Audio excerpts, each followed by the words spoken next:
احنا تربيتنا، انا عمري ما انا ووالدي او والدتي او اخويا حضرنا بعض او قلنا انا بحبك. ايه علاقة المخدرات بصوت أمير عيد؟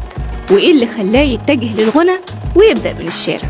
وازاي خس 66 كيلو في شهور قليلة جدا من غير رجيم ولا جيم؟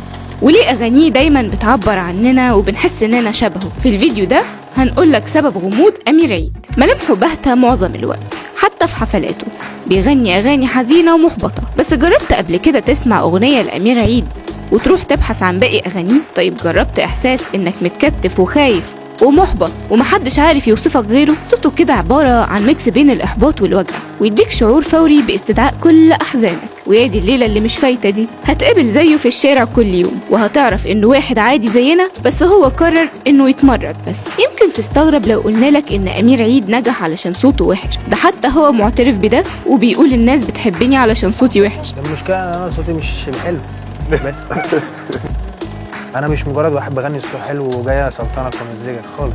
انا راجل بكتب كلام، بحاول انقل لك افكاري، اعبر عن ذاتي وعن اللي انا بمر بيه انا وجيلي. نعمل الباند في الاول حاولت كتير اخلي ناس تانية تغني الاغاني بتاعتي، ما حدش بيعرف يغنيها لان هو بياخدها. انت كاتبها اصلك على طريقه كلامك، على بالزبط. طريقه ادائك والقائك. هو بدأ من تحت قوي، ايام ما كان الحفله بتاعته في القهاوي مع كايروكي، وفيها 10-15 نفر بالكتير وكلهم مجاملات، وده علشان هو قرر ان الشارع يبقى بطل حياته. دي قصة كايروكي؟ لا خالص خالص. قصتنا اوحش من كده. لا مش قصة صوت كايروكي، هي بس ممكن تشابه فيها في حتة التحديات، بس هي قصتنا مختلفة، أصعب.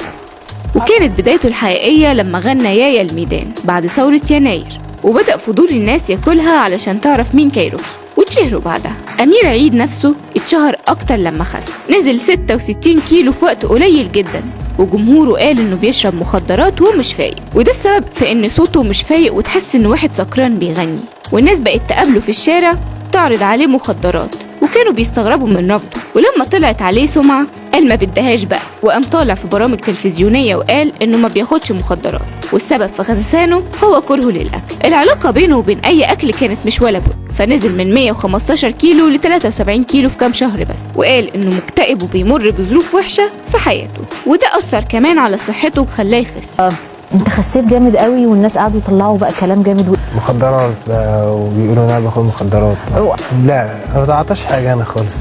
هو قال كمان انه بيشوف المزيكا هي الحاجه اللي بتعبر عن وجعه ده، وهو اللي بيكتب الكلمات بنفسه لما بيحس بمشاعر سلبيه فبيطلعها في الاغاني والتلحين. يمكن ده السر ورا ان معظم الشباب بيحبوه، لانه بيعبر عنه. صوته عادي، مكتئب، شاف بلاوي كتير في حياته زيك بالظبط، بس الفرق الوحيد بينه وبينك إنه على رغم الألم ده وغياب الطموح، بس هو قرر يوهب حياته للمزيكا وبس. وكان سبب اتجاهه ليها إنه مش لاقي نفسه. أصلك منتظر إيه من واحد محسش بالحب من أهله، وأبوه وأمه سببوله عقدة نفسية وبقى منعزل طول الوقت؟ هو اتغلب على كل ده وقرر يبدأ من جديد، وحفلاته بقى بيحضرها عدد كبير جدا. وقول لنا في الكومنتس أكتر أغنية لأمير عيد لما بتسمعها بتحس إنها بتتكلم عنه. وما تنساش تعمل لايك وشير واشتراك في القناة علشان يوصلك كل فيديوهاتنا، واستنونا دايما مع كاركتر جديد في آخر مترو.